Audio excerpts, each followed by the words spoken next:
السلام علیکم۔ Programme vision by راجہ عاطف ذوالفقار کے ساتھ آپ کی خدمت میں حاضر ناظرین۔ تحریک لبیک پاکستان بحال ہو گئی ہے، بحالی کا نوٹیفیکیشن جاری ہو گیا ہے اور وزیر آباد میں موجود مظاہرین واپس عازم لاہور ہو گئے ہیں۔ یہ سارا کچھ کیسے ہوا اس پر بات کریں گے۔ پھر جناب کوئی ملک سے فرار کے چکر میں ہے، وہ کون ہے جو ملک سے فرار کے چکر میں ہے اور کیوں اس چکر میں ہے وہ ملک کی ایک بہت بڑی موجودہ طاقتور شخصیت۔ اور پھر جناب آئندہ جو انتخابات ہیں ان کے بارے میں بہت زیادہ خبریں ہیں، بہت تیزی سے پروگریس ہو رہی ہے۔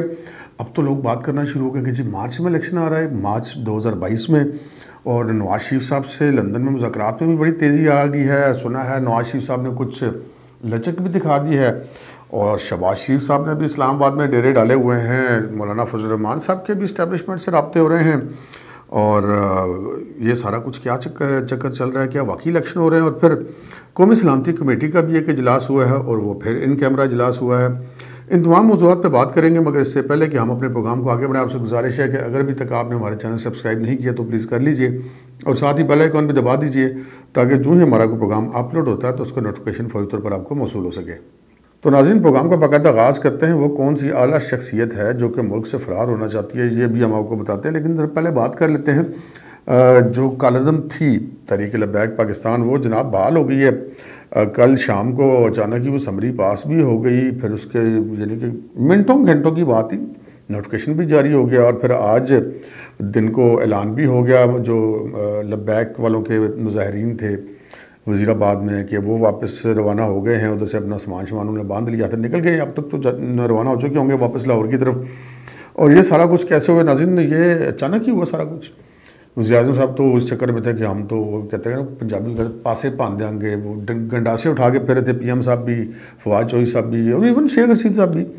لیکن اچانک مفتی منیب صاحب گیم میں انٹر ہوئے، جن کا گورنمنٹ سے کوئی تعلق نہیں، بلکہ گورنمنٹ سے ان کی بنتی ہی نہیں ہے، وہ ضامن بنے، اور جو ضمانتیں انہوں نے مظاہرین کو دی تھی وہ پرسرار طور پر ایسے ایسے پوری ہونی شروع ہو گئی، اور آپ نے دیکھا کہ کتنی تیز سارا کچھ ہوا۔ اچانک وزیر اعلیٰ پنجاب نے ایک سمری منظور کی اور وہ ریکمینڈ کر کے بھیج دی وزارت داخلہ میں، وزارت داخلہ سے اچانک وہ کابینہ میں منظوری کے لیے چلی گئی، اور کابینہ کا اجلاس بھی نہیں ہوا، وزراء کو گھروں میں بھجوا دی گئی کہ جی سمری پہ سائن کر دیں، اور سائن ہو کر آ گئے، اور پھر نوٹیفیکیشن جاری ہو گیا ان کی بحالی کا، پھر مظاہرین بھی واپس ہو گئے۔ اور اس میں جو سب سے اہم بات ہے وہ یہ ہے کہ جب وزراء کو یہ سمری بھیجی گئی، اگرچہ کہ بہت سارے وزراء، بلکہ ان کی غالب اکثریت یہ کہا جا سکتا ہے، خان صاحب کے موڈ کو دیکھتے ہوئے وہ نہیں چاہتے تھے کہ یہ بحال ہو، لیکن اب سمری آ گئی تھی اور کرنی ان کی مجبوری تھی۔ اور اس میں جو اہم ترین بات ہے وہ یہ ہے کہ وہ سمری تو آئی، لیکن وہ صرف بحالی کی سمری تھی، اس میں یہ بالکل اس معاہدے کا کوئی ذکر نہیں تھا کہ وہ کیا معاہدہ کیا گیا ہے، کس نے وہ معاہدہ کیا ہے، اس معاہدے کی شکیں کیا ہیں۔ بہرحال ربر سٹیمپ کا کام جو تھا وہ ہماری وفاقی کابینہ نے کیا ہے، ہمارے ملک میں ایسے ہی کام ہوتے ہیں۔ بہرحال پھر جناب یہ اب آگے الیکشن کی خبریں آ رہی ہیں۔ پہلے تو ہم کہتے تھے نا کہ شاید اگلا آنے والا سال الیکشن میں، اپوزیشن والے عموماً ہر دور میں یہی کہا کرتے ہیں کہ اگلا سال الیکشن کا ہے، یا سال کے شروع کے دنوں تو یہ سال الیکشن کا ہے، لیکن اب تو یہاں اسلام آباد میں بڑی قطعیت کے ساتھ یہ بات کی جاتی ہے کہ جی مارچ میں الیکشن ہو رہے ہیں، اور اس کے ساتھ ہی جو نہیں ہے وہ کچھ ایکٹیویٹیز بڑھ گئی ہیں۔ ایک تو جو سب سے اہم ایکٹیویٹی بڑی ہے وہ نواز شریف صاحب کے ساتھ جو اسٹیبلشمنٹ کے مذاکرات ہیں ان کی خبریں آ رہی کہ جناب ان میں بڑی تیزی آ گئی ہے، اور نواز شریف صاحب نے کچھ معاملات میں لچک بھی دکھائی ہے۔ نواز شریف صاحب سے جو مذاکرات ہو رہے ہیں ان کے حوالے سے اگر ہم بات کریں تو ماضی میں آپ کو بتاتے رہے ہیں کہ ان کے بڑے سخت قسم کے مطالبات تھے۔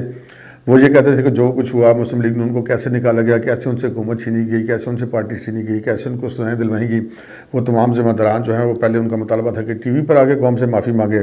پھر کسی نے سمجھایا ہونا میاں صاحب کہ جناب اتنی سخت مطالبہ نہ کرو، تو پھر انہوں نے کہا کہ اچھا یہ نہیں کرتے تو یہ کر دیں کہ یہ آ کے بات کرتے کہ جی ہم سے غلطی ہوئی، اور یقین دہانی کرا دے کہ آئندہ ایسا نہیں ہوگا۔ بہرحال بات وہاں پر بھی نہیں بنی، لیکن اب سنا ہے کہ میاں صاحب کو کچھ سیانے لوگوں نے یہ مشورہ دیا، اگرچہ کہ وہ خود بڑے سیانے ہیں، لیکن ان کو یہ مشورہ دیا گیا ہے کہ جناب اگر آپ کو آئندہ ایسا کچھ نہ ہو اور جو کچھ ہوا ہے وہ ریورس کر دیا جائے تو آپ کو مان جانا چاہیے۔ لیکن اس کے جواب میں میاں نواز شریف صاحب نے یہ کہا ہے مبینہ طور پہ کہ جو ہماری سزائیں وغیرہ یا نااہلی وغیرہ اس کو آپ بے شک ریورس نہ کریں، ہمیں صرف فری اینڈ فیئر الیکشن دے دیں۔ یہ ایک بڑی امپورٹنٹ بات ہے۔ یہ ہم یہ کہہ سکتے ہیں کہ میاں صاحب کے جو مطالبات تھے وہ سارے مطالبات کی ابتدا تو یہیں سے ہوتی ہے، فری اینڈ فیئر الیکشن سے۔ تو لگتا ہے کہ نواز شریف صاحب فری اینڈ فیئر الیکشن کا جو بنیادی مطالبہ ہے اگر وہ ان کا تسلیم ہو جاتا ہے تو وہ باقی چیزوں سے کچھ لچک دکھا سکتے ہیں. اب اس لچک کے دکھانے میں کس کا کردار ہے میں آپ کو اپنا تجزیہ ضرور دوں گا, لیکن چیزیں پیرالل چلتی ہیں. وہاں پر میاں صاحب سے یہ بات چیت چل رہی ہے, یہاں پر شہباز شریف صاحب نے آگے ڈیرے اسلام آباد میں ڈالی ہے. سنا ہے کہ 18-20 روز یا 2.5-3 ہفتے وہ اسلام آباد میں مقیم رہیں گے. شہباز شریف کا اتنا طویل عرصہ پنڈی اسلام آباد کے علاقے میں رہنے کو, پنڈی اسلام آباد انتظامی طور پہ لگ شہر ہے لیکن جغرافیائی طور پہ تقریباً ایک ہی شہر آپ اس کو کہہ سکتے ہیں, کیونکہ جگہ جگہ پنڈی اسلام آباد کی باؤنڈری جو ہے وہ آپس میں ملتی ہے اور اس میں کوئی فاصلہ نہیں ہے ایک دوسرے سے. تو شہباز شریف صاحب کا جب یہاں آ کے بیٹھنا ہے, وہ کہتے ہیں نا بہت ساری طرف حکومتی صفوں میں اسپیشلی ٹلیاں کھڑی گئیں, کیونکہ ان کے لیے شہباز شریف زیادہ خطرناک آدمی ہے. اب سننے میں یہ بھی آیا کہ جی شہباز شریف صاحب بڑے فیوریٹ ہیں اگلے وزیر اعظم کے لیے اسٹیبلشمنٹ کے, اور وہ ان کے اوپر اسٹیبلشمنٹ ٹرسٹ کر سکتی ہے. میاں صاحب تو ذرا ڈاڈے آدمی ہیں, وہ کئی دفعہ کر جاتے ہیں, لیکن شہباز شریف صاحب جو ہے وہ بڑے اس معاملے میں بڑے سافٹ آدمی ہیں. پہلے بھی بیچاروں نے 3-4 دفعہ شیروانی سلوائی تھی وزیر اعظم بننے کے لیے, لیکن پھر بہرحال وہ نہیں بن سکے تو شیروانی ان کو اپنی شادیوں پہ مبینہ طور پہ پہننی پڑ گئی. یہ ویسے ایک مذاق میں بات کی تھی, معذرت اگر کسی کو دل آزاری ہوئی ہو. دوبارہ شہباز شریف صاحب نے ڈیرے اسلام آباد میں ڈالے ہوئے جی. اوپر سے بڑے بھائی جان جو ہیں وہ ادھر سے ان کے ساتھ مذاکرات چل رہے ہیں. پھر بیچ میں ایک اور انٹری ہوتی ہے مولانا فضل الرحمان صاحب کی. مولانا فضل الرحمان صاحب جو ہیں وہ ان کے ساتھ بھی اطلاعات آ رہی ہیں کہ اسٹیبلشمنٹ کے رابطے ہوئے ہیں. وہ بڑے ناراض تھے اسٹیبلشمنٹ کے ساتھ. وہ جو دھرنا 2019 میں انہوں نے دیا تھا, مارچ لے کر آئے تھے کراچی سے یہاں اسلام آباد, اور پھر وہ ان کو واپس بھیجا گیا, اور پھر بقول مولانا فضل الرحمان کے ان کے ساتھ جو کمٹمنٹس تھیں تو وہ پوری نہیں کی گئی. تو بہرحال اب وہ دوبارہ آمادہ مذاکرات ہوئے ہیں, اور پھر ساتھ ہی شہباز شریف صاحب بھی اسلام آباد میں ہیں. میاں صاحب سے باتیں ہو رہی ہیں. تو یہ ایک میرا تجزیہ ہے کہ پہلے جتنے لوگوں کے تھرو میاں صاحب سے بات کی جا رہی تھی وہ شاید کوئی حتمی نتائج کی طرف نہیں جا رہی تھی, لیکن مجھے لگتا ہے کہ یہ جو مولانا فضل الرحمان صاحب کے ساتھ بات چیت ہوئی ہے اس میں شاید میاں نواز شریف صاحب کے لیے بھی کوئی میسیجنگ کی گئی ہے, اور وہ تھرو مولانا فضل الرحمان کی گئی ہوگی, کیونکہ مولانا فضل الرحمان اس وقت اس پوزیشن میں ہے جن کی بات نواز شریف صاحب بہت زیادہ سنتے ہیں اور غور سے سنتے ہیں. اور ہم نے دیکھا کہ پھر اچانک ہی انہوں نے 11 تاریخ کو ان کا سربراہی اجلاس ہونا تھا پی ڈی ایم کا, لیکن مولانا صاحب نے اچانک ایک ورچوئل اجلاس بلوایا, یعنی کہ آن لائن, جس میں تمام لوگ شریک تھے. نواز شریف صاحب بھی تھے, شہباز شریف صاحب بھی تھے, مریم صاحبہ بھی تھیں, اور پارٹی کے لوگ تھے, جو مولانا صاحب کی پارٹی کے لوگ تھے, وہ جمعیت علماء پاکستان کے لوگ تھے. تو کافی سارے اس میں اور جو ان کے اتحادی ہیں وہ لوگ تھے. تو اچانک انہوں نے یہ اجلاس کیا, اس میں بہت ساری چیزیں ڈسکس ہوئی ہیں, جس میں ذرائع کا یہ کہنا کہ یہ ساری باتیں ڈسکس ہوئی ہیں جو کہ میں نے آپ کے ساتھ شیئر کی ہیں. اب شہباز شریف صاحب کے بارے میں یہ کہا جا رہا ہے کہ شہباز شریف صاحب اتنے پیارے کیوں ہو رہے ہیں, کہ سنا ہے کہ شہباز شریف صاحب جو ہیں وہ مبینہ طور پہ کافی سارے لوگوں کو سیف ایگزٹ دینے کے لیے بڑی اچھی چوائس ہیں. یہ میں نے اتنی سی بات کر دی, بڑی ہمت کر کے اگے پھر نتیجے تسی آپ کڈو. اور پھر جناب قومی سلامتی کمیٹی کا اجلاس ہوا اور ان کیمرہ اجلاس ہوا اسپیکر اسد قیصر کی صدارت میں, جس میں آرمی چیف بھی تھے, ڈی جی آئی سے بھی تھے, اپوزیشن کی پارٹیوں کو, پارلیمانی لیڈرز کو اسمبلی میں بریفنگ دی گئی ہے, اور ان کیمرہ بریفنگ تھی. پتہ نہیں قومی سلامتی کے معاملات کو قوم سے کیوں دور رکھا جاتا ہے. یہ اس میں حکومت کو چاہیے کہ ٹھیک ہے اگر کوئی اس میں کوئی 1-2 پوائنٹ ایسے ہیں جو کہ نہیں مناسب شو کرنا, لیکن باقی جو عام طور پہ بریفنگ ہے اس کا پتہ ہونا چاہیے قوم کو کہ کیا بات ہوئی. بہرحال وہ بڑے لوگوں کی باتیں جی ہم تو ریکویسٹ ہی کر سکتے ہیں. اب آتے ہیں جناب بات ہوئی کون ملک سے فرار کے چکروں میں ہے. ہمارے جو چیئرمین نیب ہیں جسٹس ریٹائرڈ جاوید اقبال, کسی زمانے میں سیشن جج ہوتے تھے کوئٹہ میں, پھر جناب یہ ہائی کورٹ کے جج بنے, پھر چیف جسٹس بنے ہائی کورٹ کے, پھر سپریم کورٹ کے جج بنے, اور پھر چیف جسٹس بنتے بنتے رہ گئے, اور پھر ریٹائرمنٹ کے بعد وہ بڑی زبردست چوائس ہیں بہت سارے لوگوں کی. وہ چیئرمین نیب بھی وہی ہیں, لاپتہ افراد کی مشن کے سربراہ بھی وہی ہیں, پھر وہ جو ہے وہ لگایا ان کو کسی اور نہ تھا, رکھنا ان کو کوئی اور چاہتا ہے. تو حکومت بھی چاہتی ہے کہ وہ نہ جائیں, اور اس کے لیے قانون میں بڑی تبدیلیاں کی گئی, آرڈیننس بدلا دیے گئے.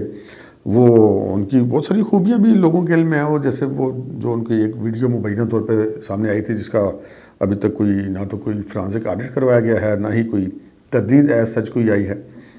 تو ان کے بارے میں سنا ہے کہ وہ ملک سے نکلنا چاہتے ہیں. ویسے آج کل وہ ڈیلی ویجز پہ, کیونکہ وہ جو ابھی نئی ترمیم آئی اس کے مطابق اگلے چیئرمین نیب کی تعیناتی تک یہ رہیں گے. تو وہ تو انہوں نے اپوزیشن لیڈر سے تو مشورہ کرنا نہیں پرائم منسٹر صاحب نے یا کہ پریزیڈنٹ صاحب نے, کیونکہ وہ ترمیم کر کے پریزیڈنٹ کا لفظ ڈال دیا کہ ادھر سے پی ایم ان کو ریکمینڈ کریں گے, ادھر سے اپوزیشن لیڈر ریکمینڈ کریں گے, پھر وہ جس پر اتفاق ہوگا وہ. پر معاملہ صرف اتنا کہ وہ براہ راست بات نہیں کرنا چاہتے تھے اپوزیشن لیڈر کے ساتھ. لیکن بہرحال ایک آرڈیننس میں ترمیم کر دی گئی کہ جناب وہ یہ رہیں گے. تو میں عذرائے تفنن جو ہے وہ ان کو کہہ دیتا ہوں کہ ڈیلی ویجز کے چیئرمین ہے, کیونکہ کوئی پتہ نہیں کس وقت نیا چیئرمین لگ جائے. ان کے بارے میں یہ اطلاعات ہیں مبینہ طور پر دروغ بر گردن راوی کو وہ ملک سے باہر جانا چاہتے ہیں. یعنی کہ یہ لفظ استعمال کیا جائے کہ فرار, تو وہ بے جانا ہوگا کہ ملک سے فرار ہونا چاہتے ہیں. جسٹس جاوید اقبال صاحب پتہ نہیں کیا چکر ہے, وہ فرار کیوں ہونا چاہتے ہیں. اس سے پہلے یہ جو اسکینڈل وینڈلز ان کے آئے تھے, پھر یہ اپوزیشن کے خلاف جو ان کا یک طرفہ قسم کا رویہ تھا, اور پھر یہ سارا ہوا ان کے لیے, تو سارا کچھ آئین بدل دیا گیا, قانون بدل دیا گیا ان کے لیے.